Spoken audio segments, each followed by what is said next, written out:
Well,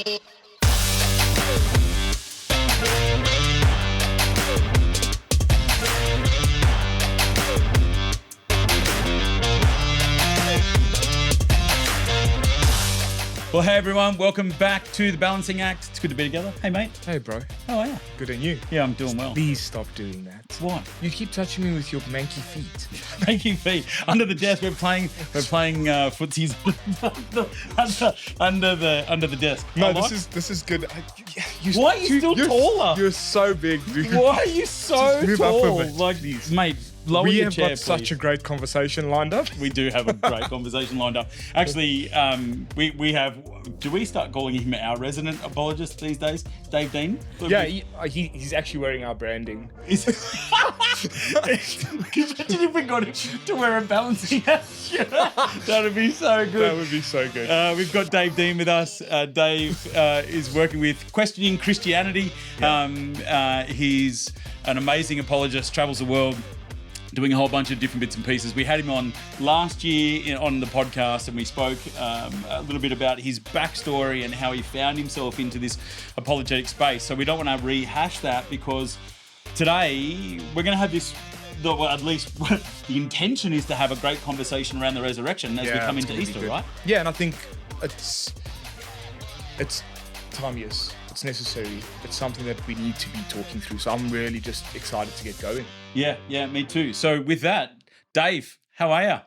Hey guys, good to see you. Dave. I'm doing well. Well, mate, I got to be honest with you. Your skin looks radiant. Have a look at him. Yeah, no, he does look amazing. That foundation is doing me wonders, boys. Yeah. Mate, I've seen your face. I would be happy to. Absolutely. It's good. When we come up and visit in 6 months or whatever, I won't be able to hide if this is real or not. You know, you'll see me face to face. Yeah, there won't be a filter for you. Like that's. We could work it in. Andrew's got us. It does. Well, which is a bit of a scoop, right? Like, to let people know that actually we're going to have Dave up a little bit later on in the year. Yeah. And he's going to be doing some local stuff with us, which is really exciting. Really exciting. There'll be some more stuff that will come out over the next little while, but we're really excited that we'll have Dave up, and we'll have another probably episode of the podcast on that one too, looking at some other key parts of Christianity and how we engage well in our society. But mate, this morning, as we kind of dive in, we're very quickly approaching Easter. And there's lots of different conversations that always kind of tend to rise themselves in the media, little like blurbs and different people's opinions on Easter and the Christian story and so on and so forth. And so it becomes this timely space, as you say, Nick, for us to kind of engage. Yeah, it's going to be good. The idea that the resurrection, the thought around this whole process around that Jesus died and then rose again is a bit of an absurdity in lots of different ways. Even like from a Christian perspective, it's kind of one of those things where you're like, we believe in a God who rose from the dead, right? Like this is so central to our faith. Kind of everything kind of hinges on that. But society as a whole, that idea of the resurrection is kind of an absurd kind of statement, right? What do we do with that? Yeah. Okay. So I appreciate that on a number of different levels. But it's interesting that it's not often that Scripture gives you such a neatly packaged statement of a Christian doctrine. Usually you have to do a lot of synthesis and a lot of work across the whole counsel, Genesis to Revelation, to kind of get your systematic doctrine on a subject. But when it comes to the resurrection, we get one of the clearest, most sustained theological treatments in the entire Bible there. And you know the passage I'm thinking of? Yeah, 1 Corinthians 15. Oh, how'd you guess that? You must be a preacher. I've noticed I've got in there faster than you. Yeah. So, I mean, Paul writing there to the church in Corinth, roughly AD 55, probably from Ephesus during his third missionary journey. Yep. So now we're talking a few years after his second missionary journey when he actually planted that church in Corinth. And by the time you get, it's a ripping good read for anyone who wants to feel a little bit better about themselves. It's a pretty intense read about some of the things that were going on in that church. But by the time you get to chapter 15 of the first letter there to the Corinthians, Paul is deeply concerned to show them that the resurrection of Jesus is not just an isolated event.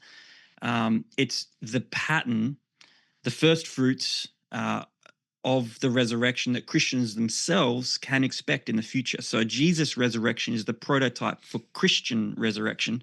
And so there were people that were denying that, maybe not in as many words, but they were denying the future kind of bodily resurrection of Christians, at least, if not Jesus' resurrection. And Paul's point is, you can't do that. You can't deny the connection between Jesus' resurrection and our resurrection without unraveling the whole gospel. So basically, Paul is really, really clear there. And, you open up 1 Corinthians and you go through it, and he says straight out of the gate, verse 1 to 3, you're like, I delivered to you what was of first importance, what I had received, Paul says, which is significant for us. And I'm just trying to edge into this the long way, because it's significant for us because if he received that and he's writing around AD 55, then that's about 25 years after Jesus.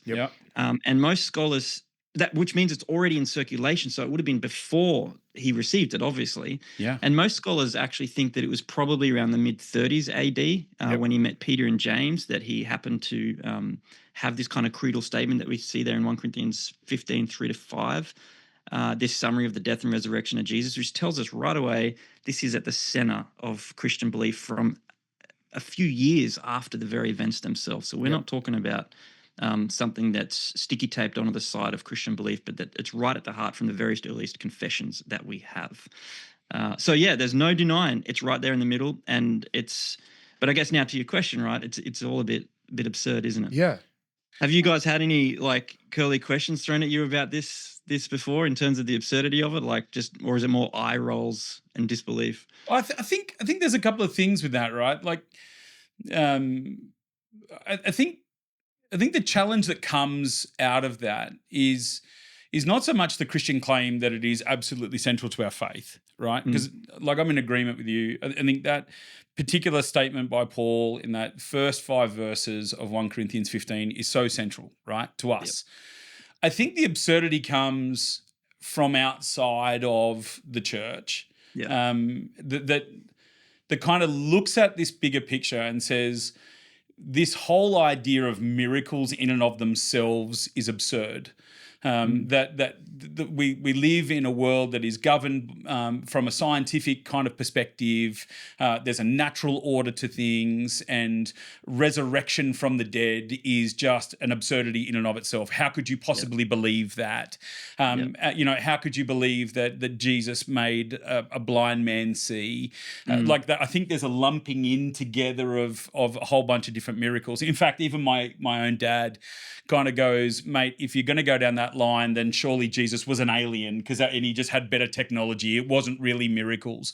I think we're quick to explain that away. How would you go about dealing with the question of miracles are just ridiculous? Let's start with the resurrection specifically and then zoom out to miracles in general. So when it comes to the resurrection in particular, what do we do with this apparent absurdity? Well, it's at the center of our beliefs. We can't deny it. So I think we need to own it as Christians. So when Frank up the road says, this is wild, you believe in some dead guy, is this zombies or what are you dealing with? I think we need to own that up front. You don't need to be a doctor to know dead people don't come back from the dead. Even my little children know that when we say goodbye, we say goodbye. But here's the thing. You know who else knew it? Jesus' friends.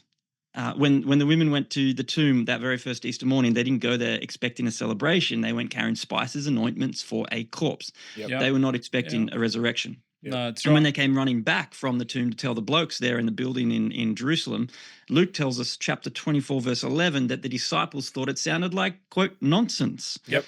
At least in the ESV. So, of course, it sounded nonsense. It has to be the ESV, right? The extra smug version. No, it's the extra special version. You got that one right? Dead people don't come back from the dead. We know this. Jesus' friends knew this. Paul is not denying that in 1 Corinthians 15. If anything, he's doubling down a little bit. So the central question, at least with the resurrection, and again, we'll get to the miracles in general, but when it comes to the central claim of the resurrection, it's not a claim that is trying to say, hey, this is normal. It's trying to tell you on the third day after Jesus' death, something really strange happened that does not fit the ordinary pattern of this world. The resurrection jars us. It confronts us. It offends us. Call it absurd if you want. Call it nonsense like Jesus' friends. But at at the end of the day, you still have to do what they did, and that is reckon with the reality of whether or not it's true. And to your point, most people will hand wave that away, but not so fast, because here's what I want to provocatively do just for our listeners before we get into some heady stuff.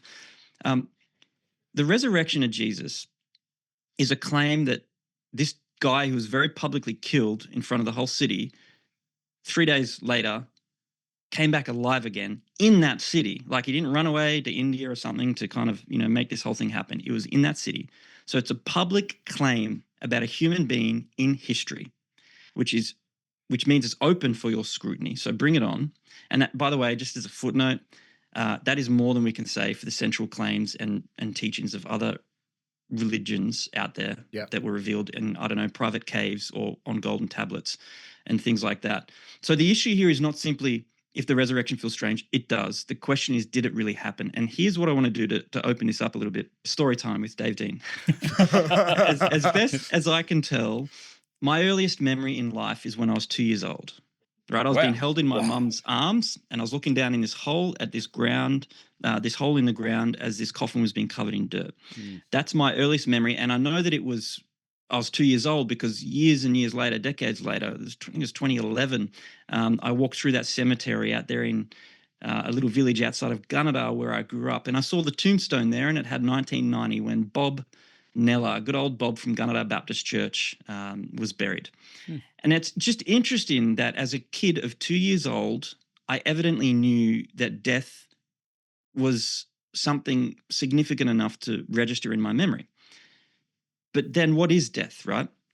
And here, not to be too nerdy, but the Greek, many people have written on this, but the Greek philosopher Epicurus, he once said that, well, death is nothing. I mean, as long as you're alive, you're not dead. And once you're dead, you're not alive to know about it. So what's the problem, right? Sounds clever, except I think Epicurus is wrong as he is dead, which is to say he's dead wrong, because we don't need to die to feel something of death, right? We feel it in the silence of hospital rooms, in the emptiness of loneliness, in the distance of memory, the fragility of age, the smell of grass at a graveyard. Right? We don't need to die to know something about that shadow of death cast over us all. It's common, yes, but I don't want to say it's normal. And again, many philosophers, psychologists have written on this. Denial of Death by Ernest Becker, last century. Not a Christian, but a good existential crack at it. In fact, Luc Ferry, a French philosopher, I believe he's still alive. He wrote this brilliant book. I've got it here, Brief History of Thought, short, easy read. And he basically says in here in the opening chapters that the entire pursuit of philosophy throughout history is trying to reckon with the reality of one's death, and more than that, the death of those that they love. So here's my point. Resurrection is wild. It's strange. It's absurd. Happy to concede that. I'm not going to deny that. But so is death, right? You know the old saying, taxes, death, nothing in this world can be certain except death and taxes. Maybe that's part of the problem. Maybe the reason why our world calls resurrection so absurd is because it's just grown far too familiar with the absurdity of death. I mean, what's more absurd, the Christian belief that human beings were made to live even though we die, or this modern impulse that is everywhere today with kombucha and Zumba and Deepak Chopra and Tony Robbins or Oprah Winfrey or whoever, that says, we're going to die, but you've got to do everything to pretend like you're not. So much of life and energy is deployed in the service of resisting the inevitability that all men must die. We want to postpone it. We want to deny it. We want to put these little safety circuits into our house to try and avoid it. We put makeup on it or filters on our Zoom, whatever. By the way, I don't have filters on my Zoom. Just yours is mint. Some of us are genetically born to hide it. Give yourself a rap. But we build whole cultures of entertainment to distract ourselves from it, And think about this. We seek to control it at the beginning of life in the womb, right to the end of life with sickness and age. Because we want to do anything but live with it. And if death is just so quote unquote normal, then why are we doing all of these things? If death feels like home, maybe that's because it's the greatest intrusion upon a meaningful and purposeful life. Maybe resurrection actually starts to make a little bit more sense when human beings see life as quite meaningful and something that we should have, and death is a great interruption of an otherwise meaningful life. So I want to provocatively say, choose your absurdity. Yeah. Establish the sinner, own the offense, turn the question around, choose your absurdity. What's more nuts, that we were made to live, or that everything in your life and the ones that you love are going to be dead, buried, and turned to worm food in a matter of generations? Just going back to 1 Corinthians 15 and just listening to your thought process, and then you see Paul closing 1 Corinthians and going, "Where, O death, is your sting?" Like he's calling the absurdity of it out, going, "You've got no power here. We were made for life, and this is the way to life." And so, man, it's so interesting. It's so interesting, Dave. I'm like, we were made to live, and it's absurd that we've become so comfortable with death. Yep. And so, like death becomes in that instance, like death's the great imposter, right?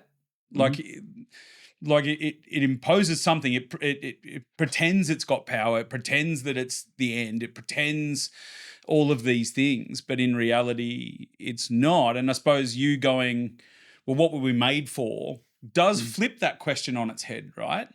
Because I do think you're right. I do think that the vast majority of people just live knowing that shadow, whether it's conscious or subconscious, the shadow of death reigns over all of us, right? We know that it's it is an inevitable, but that was not its intention. That was never a part of God's good plan from the very get-go. It is a great interrupter.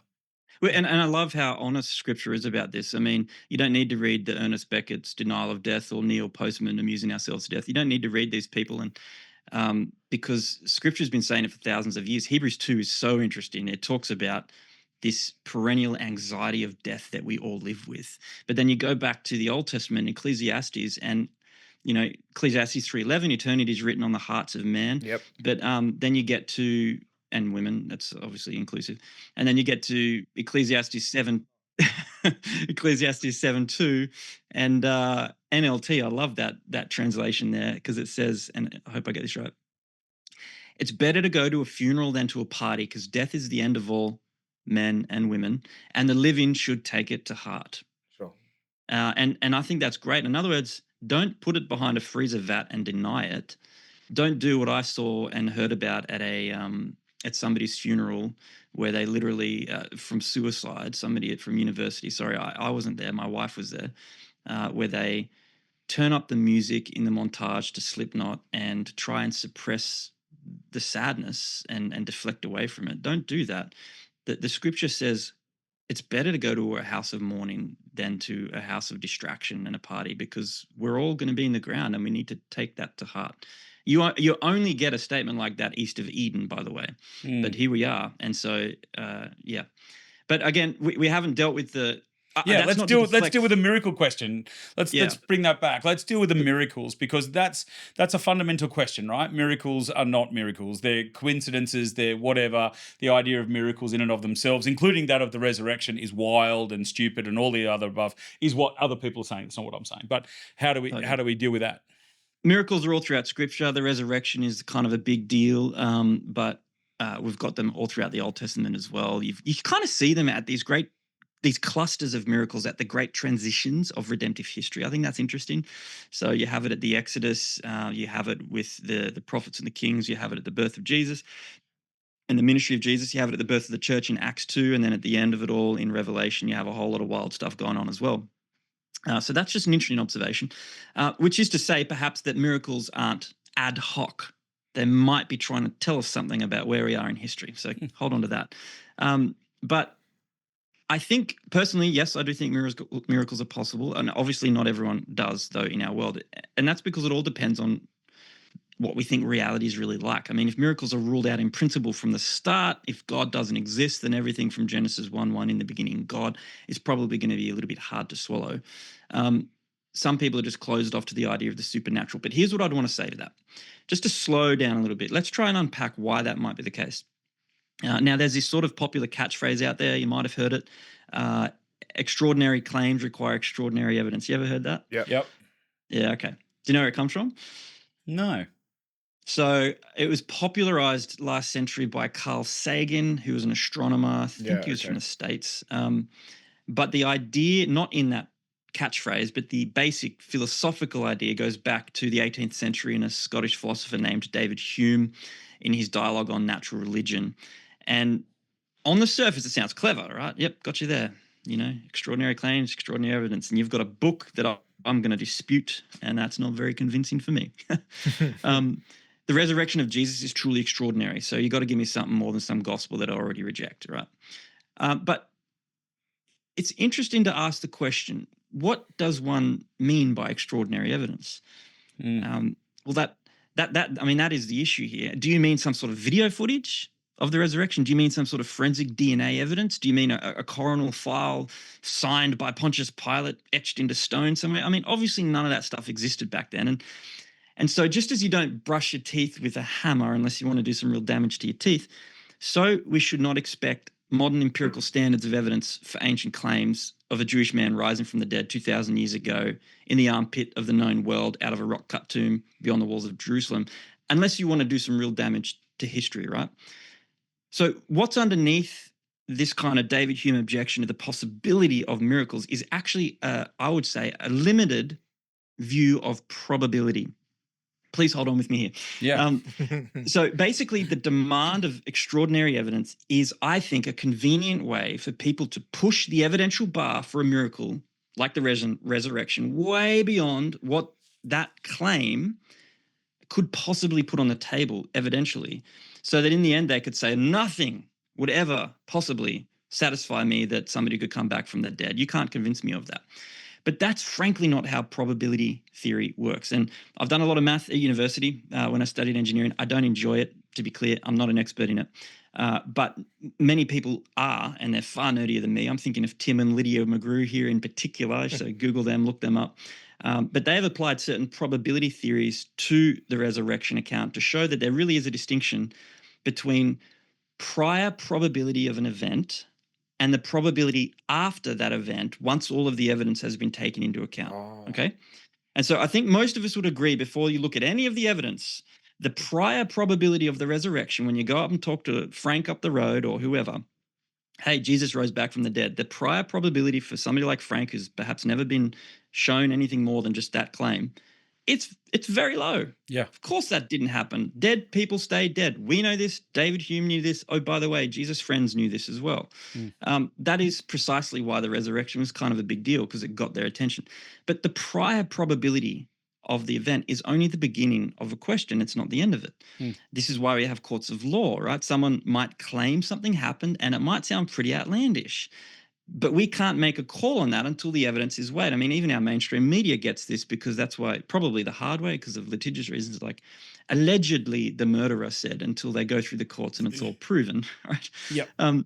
The question is not how unlikely even a resurrection sounds before the case is examined. The question is, how likely is it after the case has been examined? Does the evidence leave the resurrection looking less absurd or more plausible than all of the alternative explanations? That's how probability theory works. You begin with an estimate, a prior probability, then you let the evidence update your estimate, update your probability factor. You change the fraction, so to speak. You can literally do the math with this. And then you start to ask which best explains the empty tomb claims, the appearance miracles, the rise of early Christian movement. And by that stage of the calculus, the conversation has shifted. Now you're no longer asking how often do dead people rise from the dead. Obviously, they don't do that very often. But now you're asking what actually explains the evidence on the table. Now, I'm not saying you need to go through all of that with Frank up the road or whoever it is that you're talking to. But my point is simply that the resurrection needs to be weighed in light of the available evidence. And when you do that, it starts to open up questions about, okay, well, what is then reality really like? You see, you can start from the probability of something to then move up to the possibility of something as well. So when you start to stack up these miracle claims, you can actually, in Scripture, this is interesting, you can leverage from them to build this cumulative case. Like, did Jesus walk on water, you say? Well, my prior probability says that that's very unlikely, because we all know how physics works. My children know how physics works, that the density of a body is different to water and you sink. That's why they go to swimming lessons. People don't walk on water like they walk on grass. Obviously, we don't have video footage of that moment from the Sea of Galilee either. And even if we did, we'd probably not be convinced today because of AI and all the confusions out there. It would have been a little grainy.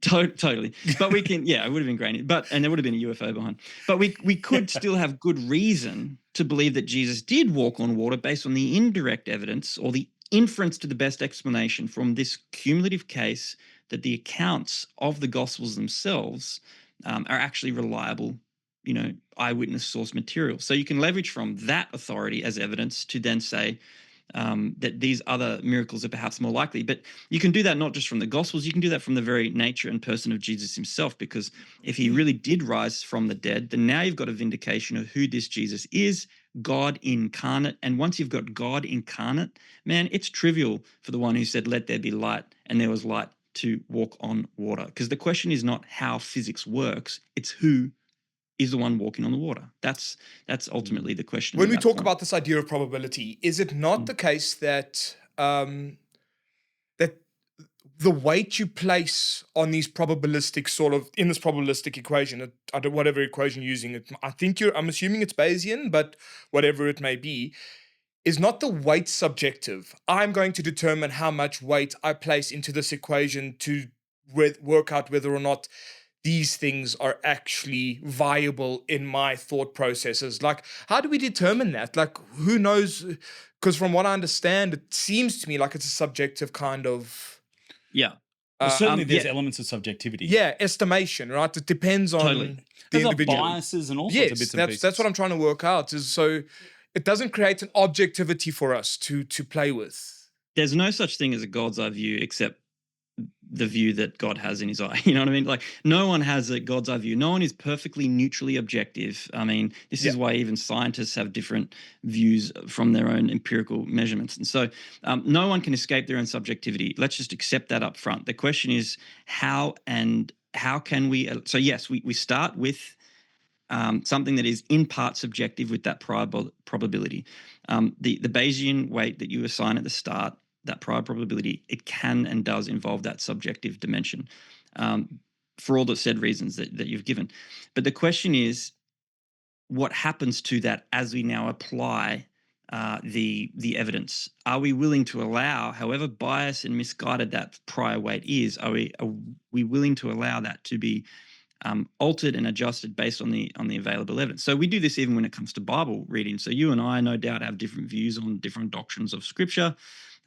So the question is, okay, not can I escape my own education and background and personal quirks?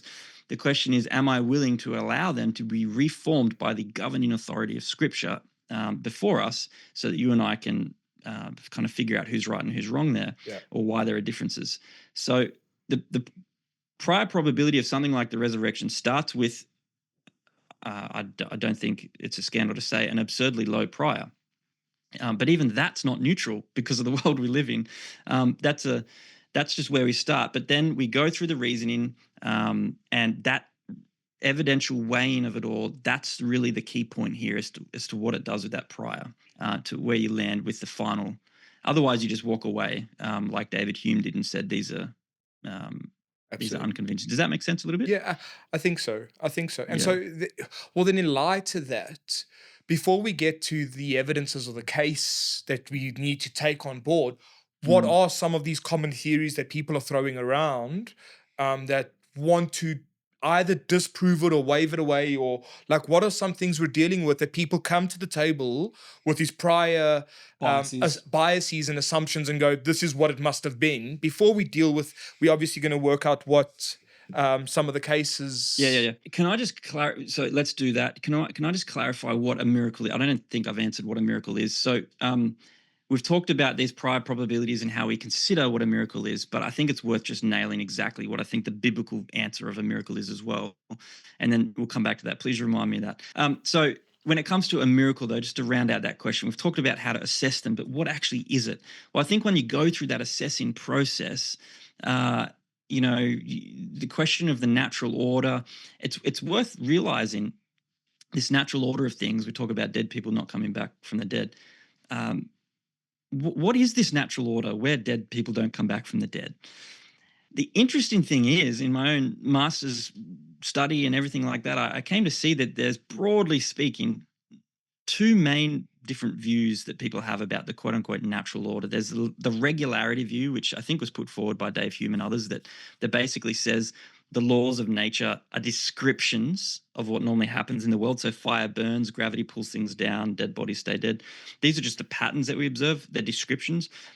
But then you have the necessity view, which is more of the classical kind of Greek philosophy view that says actually these laws are not just descriptions, they're built into the world itself, the very powers of things. So fire burns because it has the power to burn. Bodies decay and ice creams melt because they have the power or the potential to do these things in themselves. So my point is simply that whatever theory of nature you hold to, and they're the two broadest ones that we have, and philosophers debate this stuff all the time, they don't actually explain the nature that's there to begin with. They tell you how the world ordinarily works, but they don't tell you why there is a world in the first place, why there is an intelligible world enough for us to study with our sciences. And I think that's significant. I think it literally is significant. It should sign something to us, namely that nature is not self-explanatory. The very idea of the natural order is potentially open, and human nature notwithstanding. So now what I'm trying to do is basically say, well, what do you even mean by nature itself to say that these things are all natural? Like, does nature explain itself? And in fact, when you consider the birth of the modern empirical scientific movement itself, the scientific revolution, that came out of Christian Europe, and it was overwhelmingly pioneered by men of faith like Newton, Kepler, Boyle, Pascal, Faraday, not in spite of their belief in God, but precisely because of the intellectual framework of Christian theology uniquely fostered those conditions for modern science to emerge. I mean, it's not like other parts of the world with their dominant teachings went advanced. China had gunpowder, Babylonians pioneered mathematics and all the rest. But none of those societies and cultures experienced the revolution that we saw across the 16th and 17th century Europe, because they didn't have the contents of the Judeo-Christian scripture that had built into them, geared into them, this view of creation and humanity in such a way that it was made with a purpose, that gave the thinkers and the scientists reason to expect that they could discover laws in nature because they believed in the lawgiver, to quote C.S. Lewis. And so the point is not that Christians believe in miracles instead of the natural order. This is what I'm trying to say. Quite the opposite. Christians believe in the natural order as real and stable and meaningful and worth studying because it's God's creation. But that's exactly why miracles stand out as miracles. I mean, think about it this: when you get on an airplane, they run through the whole safety briefing thing. And what's the color of the life jacket? Yellow. Yellow. Okay. Why is it yellow? Because it stands out. Just so you'll stand out when, heaven forbid, the plane goes down and you're in the ocean. Okay. That's what a miracle does. It stands out. It's a contrast sign to the ordinary pattern and structure of nature. So miracles are not opposed to nature. They're not violating nature. They presuppose nature to stand out from it, like a life jacket stands out from the blue ocean, or a black marker on a whiteboard, or white chalk on a blackboard, you know? And by the way, this is the way the New Testament talks about miracles itself. The word is semeion in the Greek. I think that's it, which means sign. That's one of the words for miracles. And the whole purpose of signs is to point to something. So miracles are not ends in themselves. They are a means to an end. They reveal something. They tell you where to look. That's why Peter says at Pentecost, Jesus of Nazareth, a man attested by God through many signs and wonders. So as important as the possibility and probability questions are and all of the rest, like, I just think we miss the point of miracles when we get stuck spinning our wheels there, because it really comes down to, what are they trying to show us? What are they revealing to us? When you weigh all of the evidence and you sift through all of the arguments for and against, what does the claim like the resurrection really tell us, not only about who we are and who the world is, but fundamentally who Jesus is? I think you saying that it presupposes creation, or it presupposes the natural order, because it's on that very backdrop that it's seeking to stand out and point towards something, makes huge amount of so sense. much sense. Huge amount of sense. And when you root that or ground that in God as the fundamental creator of all the natural order as it is, then the fact that it stands out as a signpost means that God is doing something that he wants you to take note of. People are not taking note of that. People are They're looking at all sorts of other things. They're not reading the sign. They want to wave it away. It's impossible, right? Like, as you said, this is what it is. And so let's just let now that we've laid some of this groundwork and spoken in some nerdy ways about probability, let's talk about the theories that people are saying about what happened. Like, that Jesus died. Everybody agrees that the tomb is empty. But how that happened, yeah, there's a lot of debate, what's going on there? Like, what are some people that reject this? What are they saying? Yeah, and I think it's just like it's nerdy probability theory, and I don't want to dissuade people. Like, you don't have to go through all of that trudge to believe this. You don't. I'm just trying to give reasons for why we believe what we believe, and I guess clear the bushes so that we can see the historical evidence for what it is now, right? Yeah. And I think that's why we had to do all of that. One other thing we haven't done and we won't do today, it's way too big, but that would be, well, these claims are coming out of the Gospels. Can we even trust them? So that would be another whole podcast we should do sometime about the reliability of the Gospel sources themselves. But with the assumption of philosophy out of the way concerning the nature of miracles and reality, and on the presumption of the credibility of the source material in the Gospels themselves, what is the historical case of the resurrection? Why do people have different views and so on and so forth? This is it. This is something that's really interesting. There's so many different kind of ways to go through this, and I found that it's helpful to get a framework to kind of normalize the options, get a framework, and then roll through them. So let me just try and do this. I hope it works from memory. I've got children. I've got two beautiful little babies, 4 and 6. They're not that small anymore. Love them to bits. But even them, believe it or not, they're not angels all the time. Sometimes I'll be working up in my office here, tapping away, having some brilliant insight from some dead guy 2,000 years ago. And then they just get in a scuffle downstairs and, there's this event, something has happened. So I go downstairs after that event has happened. So it's now in the past. From when it happened, and I'm standing there and I'm trying to piece together what happened. My little girl says he hit me, and my son says no, I didn't. She came up to me and pulled my hair, so I kindly removed her hand. Something that he would say. Kindly. And now I've got to figure out, well, what's actually happened here, right? Who's telling the truth? Who's leaving parts out? Who's confused? Who's spinning the little bits at the end there just to make it work in their favor? And this is just normal life, right? Parents do it. We do this in courtrooms. Witnesses will say something like the driver reversed out of the driveway and hit my car, and then the driver will say, no, I didn't. We've got to take the claims and assess them. And broadly speaking, when a claim is made about a past event, it presents you with a trilemma. When we have a credible source for some event, the options are really only one of three. Maybe the witness was being deliberately false somehow, not telling the truth. So they know what happened, but they're saying it in another way. Maybe they're just honestly mistaken. So they're not trying to lie. They just got it wrong. Or maybe they're just telling the truth, right? Oh, wow. I mean, what is truth? Asked Pilate. But maybe people can actually tell the truth. So 3 kind of options here. Either they've been deliberately false, honestly mistaken, or just telling the truth. And I think that trilemma now is a really helpful way to frame all of the different theories that pop up when it comes to considering the resurrection, or at least contending against the resurrection. Were the first witnesses to the resurrection, Jesus' friends, being deliberately false? Were they just honestly mistaken, or were they actually telling the truth? So that's the kind of framework that I'd want to work through here. Does that make sense? Yeah, no, that makes sense. Awesome. Yeah, absolutely. Let's go with that. Let's rip in. All right, let's rip in. So when it comes to whether or not they're deliberately false or just making it all up, there's a number of different theories here. I'm not going to be able to name them all. I don't remember them all. But there's a number of different theories here that are put forward. So stolen body theory would be a big one. Yeah, swoon theory. Yep. So we'll get to swoon in a bit. So stolen body, hoax or conspiracy, pious fraud, or some sort of later church invention. So that would be the main ones here for being deliberately false. The oldest one seems to be the stolen body theory, because it's mentioned right there in Matthew 28 itself, right? The rumor is something like Jesus' friends came while the guards slept and stole the body and made up this resurrection story. But, I mean, just think about it. There are a few problems to that.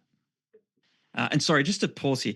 So when you're talking to hypothetical Frank up the road, and he says, I don't believe in the resurrection, my first response would be, oh, why don't you believe in it?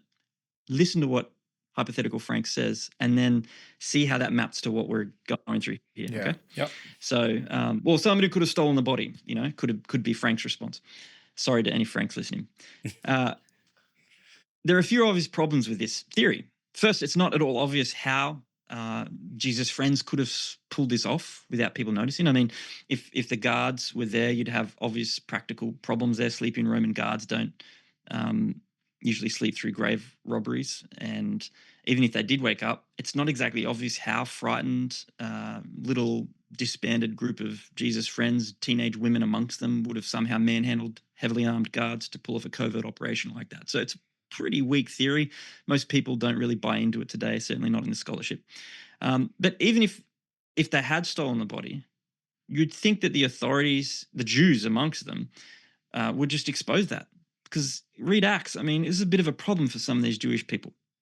The Christian movement was not a book club hobby group. It was a real problem for some of those leaders and for Rome as well. So if the body had been stolen, if it was all a hoax, you'd think someone somewhere would be able to disprove it all.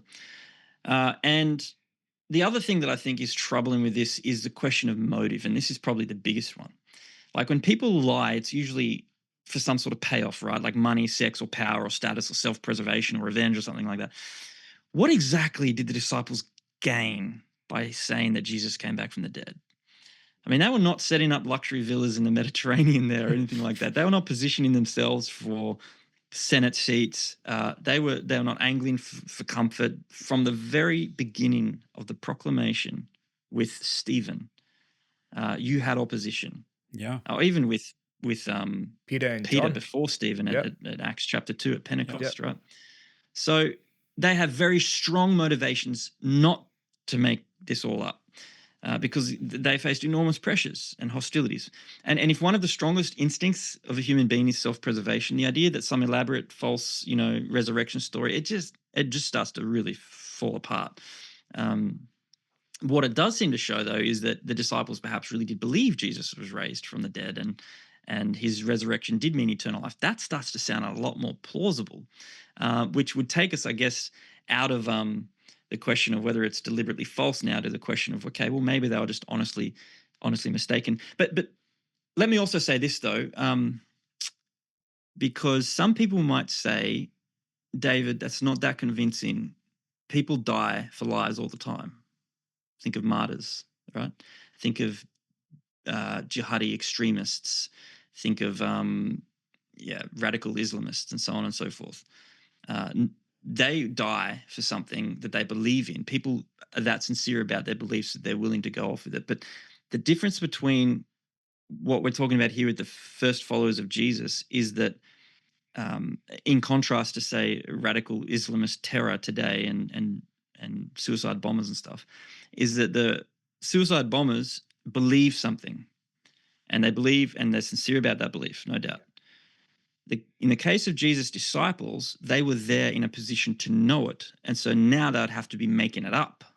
Yeah, and that's, I think, it's a categorically different kind of situation that they're in. And I think that's a really valid point, right? Like we're not thousands of years down the line where where they're just working out of a belief system and are happy to do that. We're talking about disciples who were there at the very presence.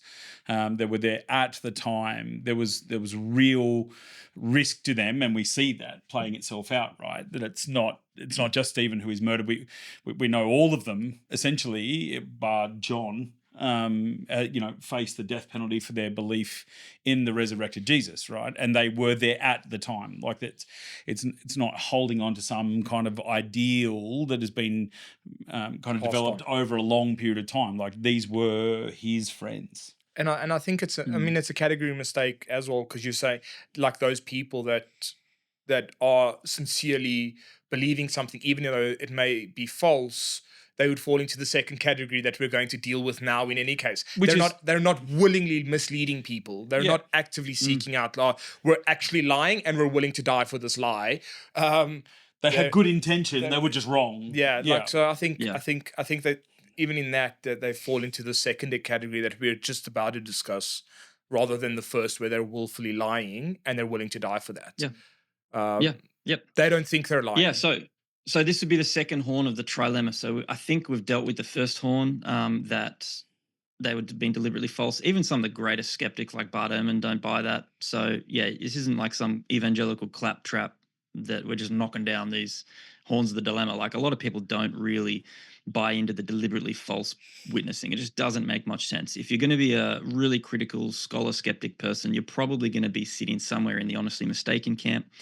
But when it comes to this horn of the trilemma, I should say, sorry, not dilemma, trilemma, we're really talking about two main possibilities. Were they honestly mistaken? Well, how could they be mistaken? First, they could be mistaken in terms of the body and the tomb. Or secondly, they could be mistaken in terms of the appearances after it all. So when it comes to the body and the tomb, this is where you get things like what you said before, the swoon theory, that Jesus didn't actually die. He just passed out and was later revived. Or you've got other things like the wrong tomb theory, or the moved body reburial theory, some third party coming in and taking the corpse away, and the disciples just innocently misunderstood the situation. Just to take the swoon theory as an example, Jesus didn't really die is the argument. He just kind of fell into this swoon / unconscious state. So he was buried by his friends thinking that he was dead, but he really wasn't. In the cool of the tomb, he came back or something like that. There are so many obvious problems with this one. It's not that popular either. I mean, if the Romans were good at anything, they were good at killing people. Yeah, they were really, really effective at it.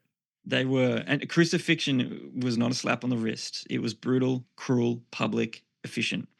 And then add on top of that all of the scourging that Jesus received beforehand, which in itself was catastrophic trauma in many cases. So even if you grant, for the sake of argument, right, that the Romans somehow had an off day with their killing expertise, the swoon theory just asks you to now imagine a half-dead, massively wounded, hemorrhaging Jesus wrapped up in cloth, somehow freeing himself from burial wrappings, and then manhandling this stone, not to mention the heavily armed guards, then appearing to his followers in such a triumphant way that they concluded, wow, mate, not you need a doctor, but you are, in the words of Thomas, my Lord and my God. Right? The whole thing just doesn't make sense. Perhaps more probable, from being charitable, is the wrong tomb or moved body type theories. But then we have many problems of their own as well. For a start, what's the evidence of that? Other than a commitment to a naturalistic world that doesn't want to make space or allowance for miracles. But also as well, it doesn't really answer the questions, because it might help you imagine an empty tomb, but it doesn't explain all of the appearances that happened. And the fact that, I love John's gospel. It starts in the heavenlies with the Word. In the beginning was the Word was God, the Word was with God. And it ends with Jesus, the resurrected Lord, having a barbecue on the beach with the boys. And I think that's just a beautiful, tangible, visceral, tactile resurrection demonstration of what will be like in eternity. But anyway, it doesn't really answer the appearances question. So that's the tomb and body attempts that explain, the disciples could have just been honestly mistaken with respect to the tomb and body. But you then still have the possibility that I'm mistaken about the appearances themselves. And here we have all sorts of psychological theories you might be familiar with, like hallucination theories. Yeah, absolutely. Grief-stricken theories and cognitive dissonance. And to be fair, like, people can have vivid experiences. And I was going to say that because I think this is one of the biggest, honestly, I think this is one of the biggest areas of pushback, right? That the disciples were certainly well-intentioned, but they're grief-stricken. They'd thrown their lot in with this Jesus. They'd walked with him for 3 years. Clearly, there was that they thought, at least the disciples, you have that with the Zebedee boys who think that they're going to walk into Jerusalem and take power, and they kind of get mum to go and do their bidding and say, can we have some power when you kind of take throne, and all of that other weird stuff. Like, they'd thrown their lot in with Jesus. he's now dead. Their world has now crumbled. Their friend is gone. They are completely grief-stricken. They're frightened as well. Multiple elements. Their life is now under threat. They're scared. And there is some deep psychological components that have gone on, and they are going through hallucinations. They are going through grief-stricken nature. Like that's some of the pushback that I think that there is some validity to, that which we've got to deal with. Totally. And I wouldn't want to push past it too quickly, because any of these, really, I think we need to slow down and walk through them. But now let's think about what we get out of an hallucination account, as plausible as it may be. Remember, think about, this is why something like that probability stuff was really helpful. Think about the prior and then post probability once you start to put all the evidence in. I don't know if anyone's watching this on YouTube, but like, I got my hands up. On my left is my prior probability. On the right is the post probability. In my head is the evidence bag, right? Once you process all of the evidence, what happens to that prior probability? Okay, so with an hallucination theory, seems quite high on the probable scale. Now, how to explain all of the evidence in the middle of it all? Well, for a start, a hallucination theory doesn't explain an empty tomb. So you've still got that to deal with. For another, private grief experiences are one thing. And again, people like us in pastoral ministry are aware of this. Just as human beings, we're aware of this.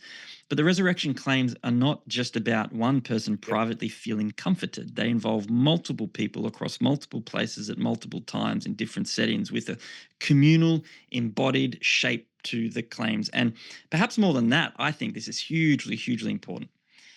The idea of a single individual messianic figure rising from the dead in the middle of Jewish history is not something that any first century Jewish person was naturally primed to expect.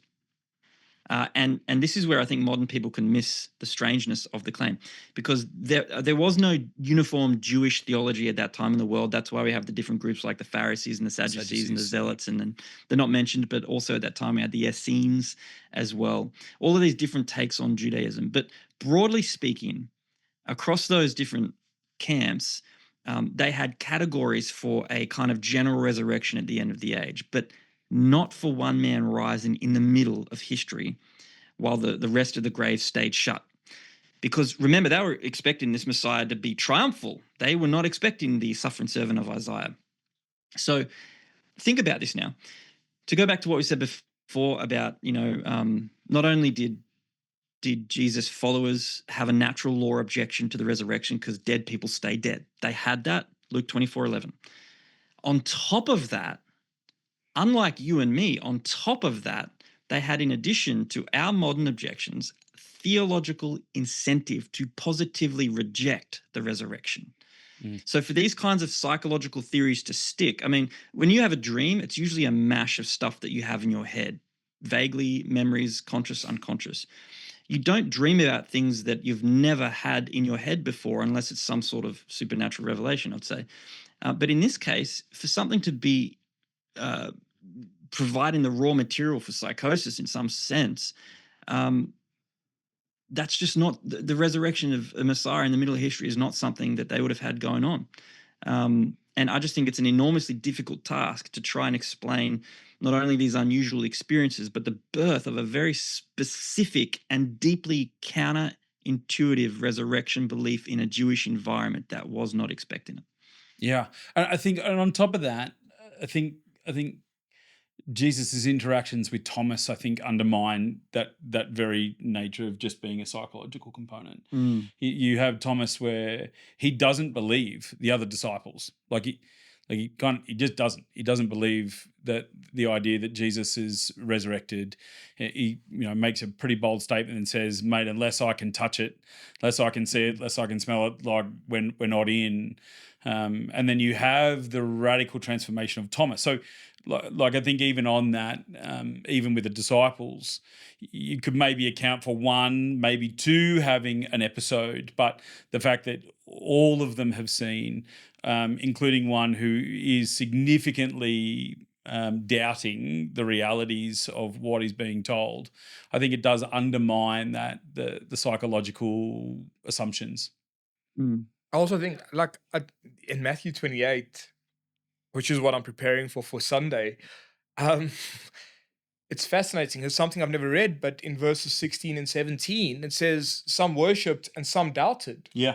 Like there's a reality that as they interacting with Jesus in the Great Commission, there's this reality that there's still questions swirling around in their head going, what are we seeing here? What are we witnessing? And even then, out of that, something shifts, obviously. Something changes, that they take hold of this reality and they go, we're willing to die for this. Which kind of, I think, is probably a good segue to your third point, right? Which is that they actually were being honest, that they, that they saw and they've given their life to this, right? And they wrestled through stuff. It's not like they took it holus bolus. They didn't just go, yep, I got it, thank you. Yeah, totally. So this would be the third point then.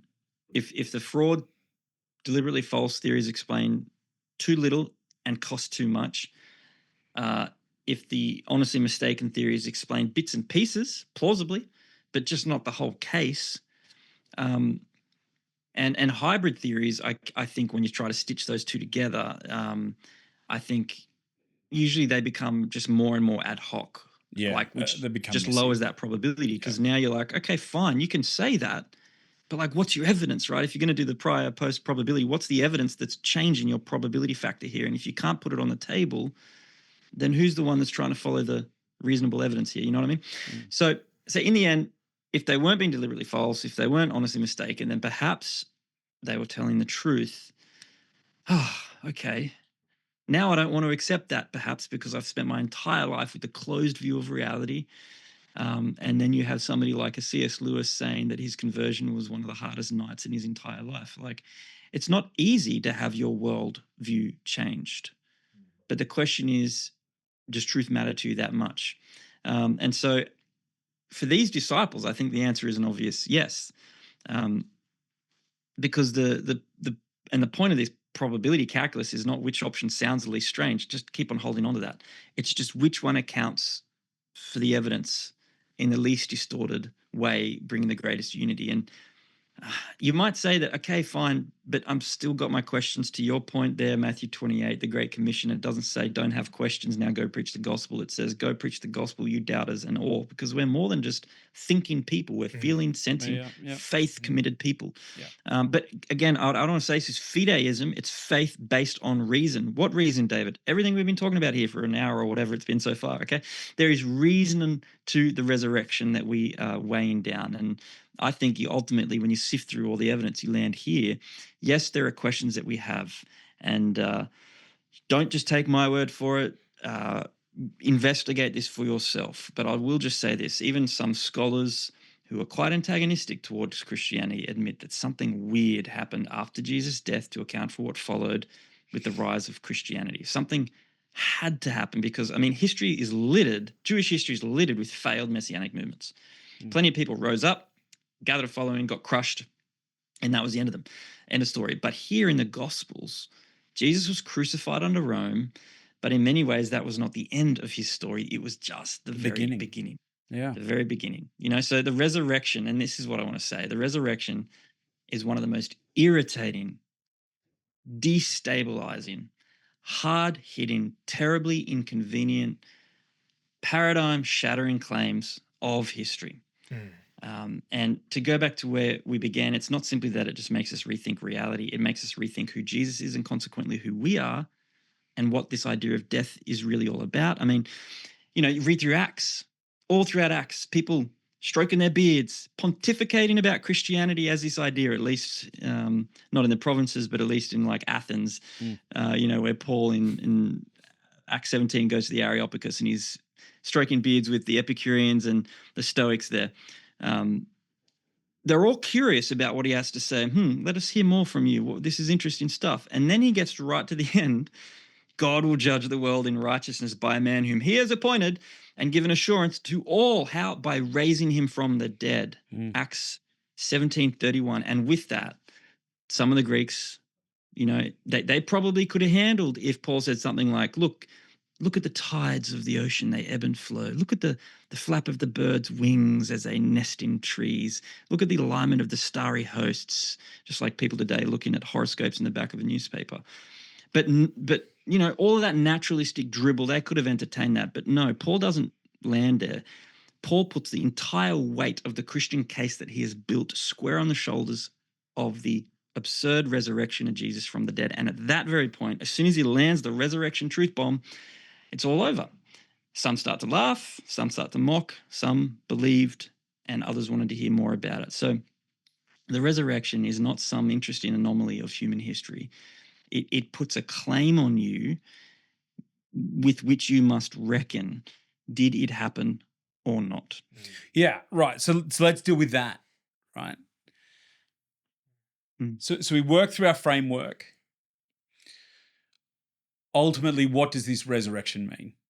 What does it mean for us to cling to this resurrection? What does it mean to weigh the evidence then and go, okay, we think that there is some validity to the resurrection. So you've got the skeptic who's looking at the evidence, but then you've also got the church living in a broken world at the moment, lots of pressure, lots of difficulties. Let's land this and go, what does this resurrection mean for both parties?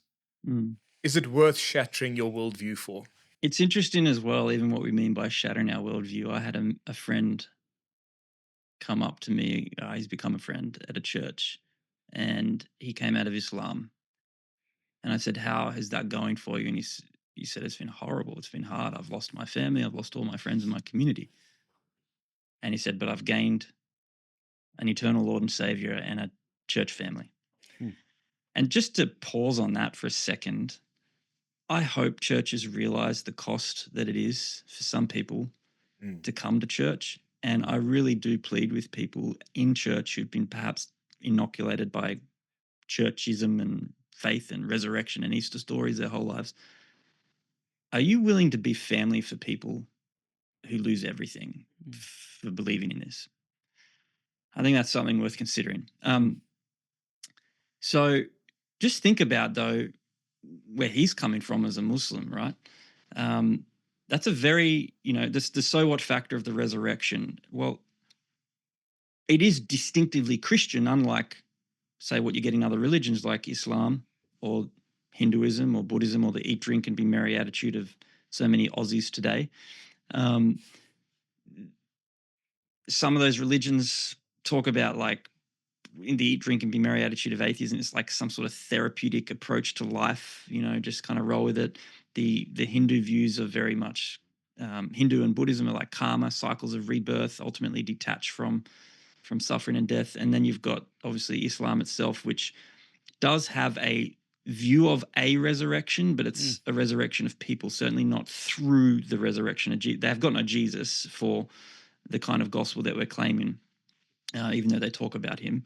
And ultimately their view of heaven, it's spoken of in quite carnal ways, quite materialistic carnal ways.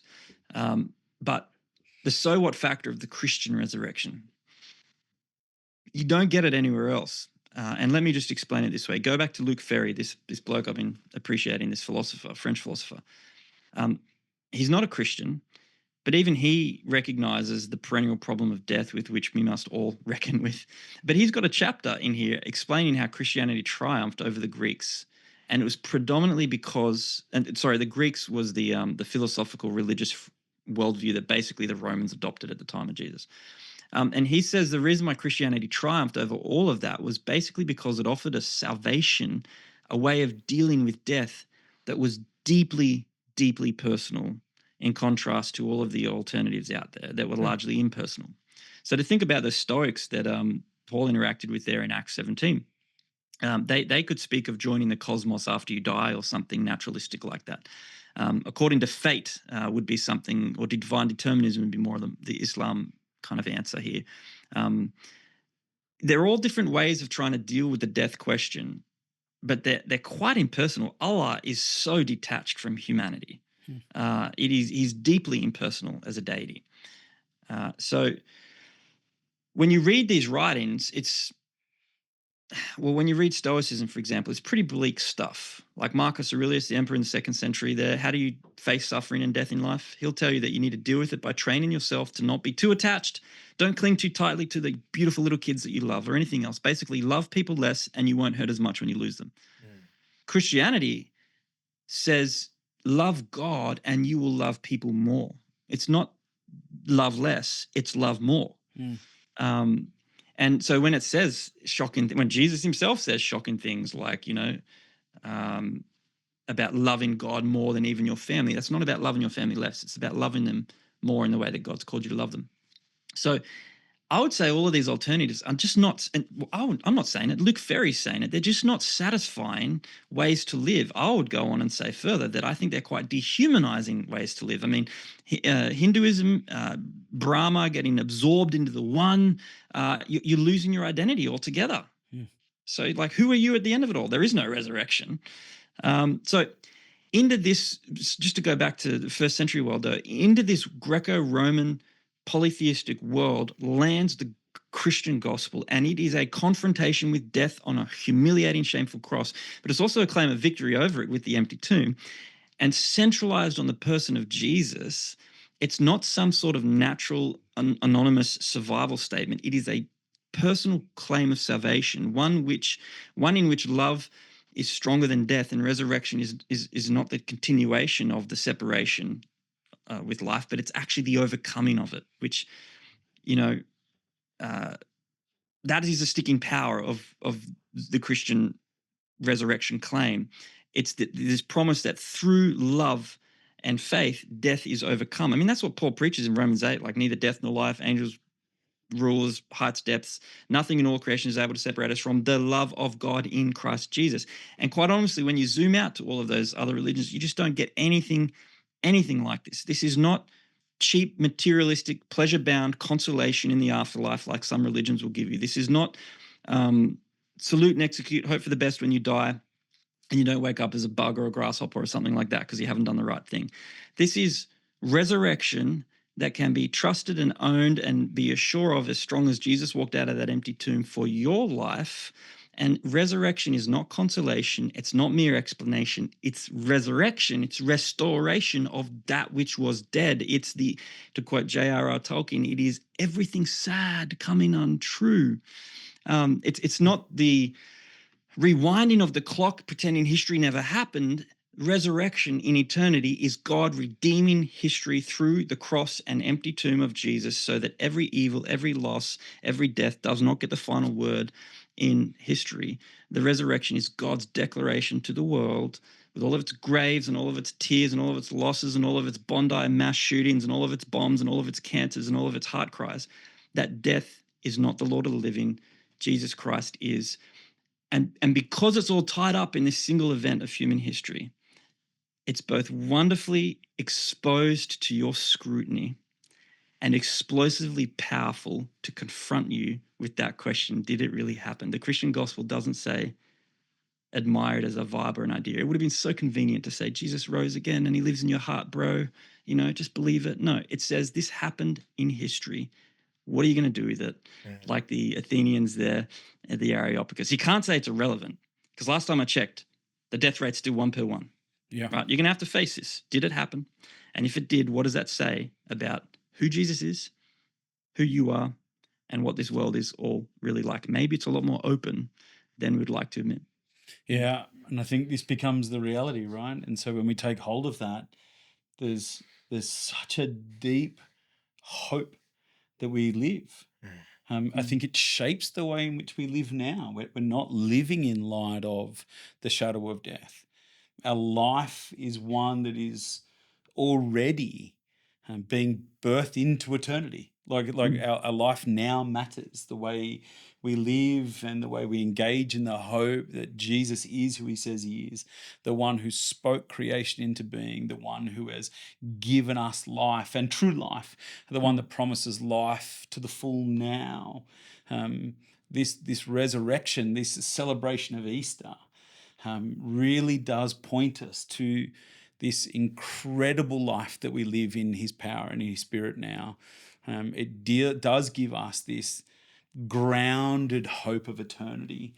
And I think you're right that we are confronted in that space. If we haven't taken hold of who Jesus is, the resurrection, that this time at Easter is a radically confronting time, or at least it should be.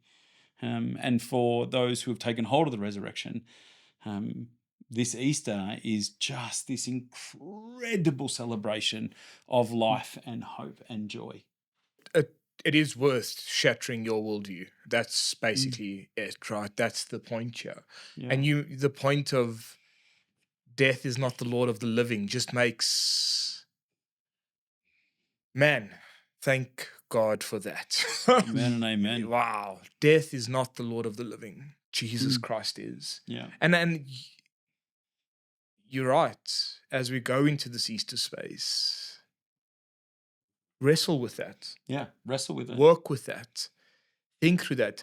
If you're not in Orange and you're listening, you're one of our 5 listeners. Go to church. Go to church. Go visit, go see, go speak to a pastor, talk through some of these things, and begin this process of taking your prior probability and whatever it is and assessing the evidence. Yeah. Work it out. Lay it before you and go, what is this? I think it's amazing and it's absolutely worth it. Yeah. And look, pick up a gospel, read the Gospel of Mark, just Mark chapter 10, you're going to encounter this rich man. And there's this conversation about, what am I going to lose? And I don't know why, there's loss coming to Jesus. Yeah. But there's loss of the things that rot and rust and fall away. That inevitably you're going to lose anyway. Correct. That's a better way of saying it. And there is eternal reward and gain. And numerically, it quantifies that in Mark 10. You gain a whole lot more. So if Jesus really did rise from the dead, the future's not closed. Reality as we live in it is much bigger than any one of our individual stories and all of its trauma and political tribing and factioning and warring. It's like Lucy Pevensey walking into the wardrobe in Narnia for the very first time, realizing, wow, like this is a big world. It's bigger than I could even have imagined. And that's what Easter does to reality. It walks you through the wardrobe of wonder. It doesn't just give you one more doctrine to believe. It's the great myth, to quote Lewis or somebody, that, oh, by the way, happens to be history. The great heart cries and yearnings and desires of the human heart are realized in this epic tale of which every other single story that human beings have ever come up with are but a dim reflection. Think about it, the drama, the heartache, the power struggle, the sacrifice. The best stories in life have the hero giving himself away for those that he loves. And then you have, in the words of J.R.R. Tolkien, the great eucatastrophe, the great undoing, the great joyful end of it all in the resurrection. And that's why Jesus says to the woman mourning her brother, Martha, I am the resurrection and the life. Whoever believes in me, though they die, yet shall they live, and everyone who lives and believes in me shall never die. Do you believe this? He leaves the question with her. Hope is all about him, not just out there somewhere. It's look at me. Do you believe this?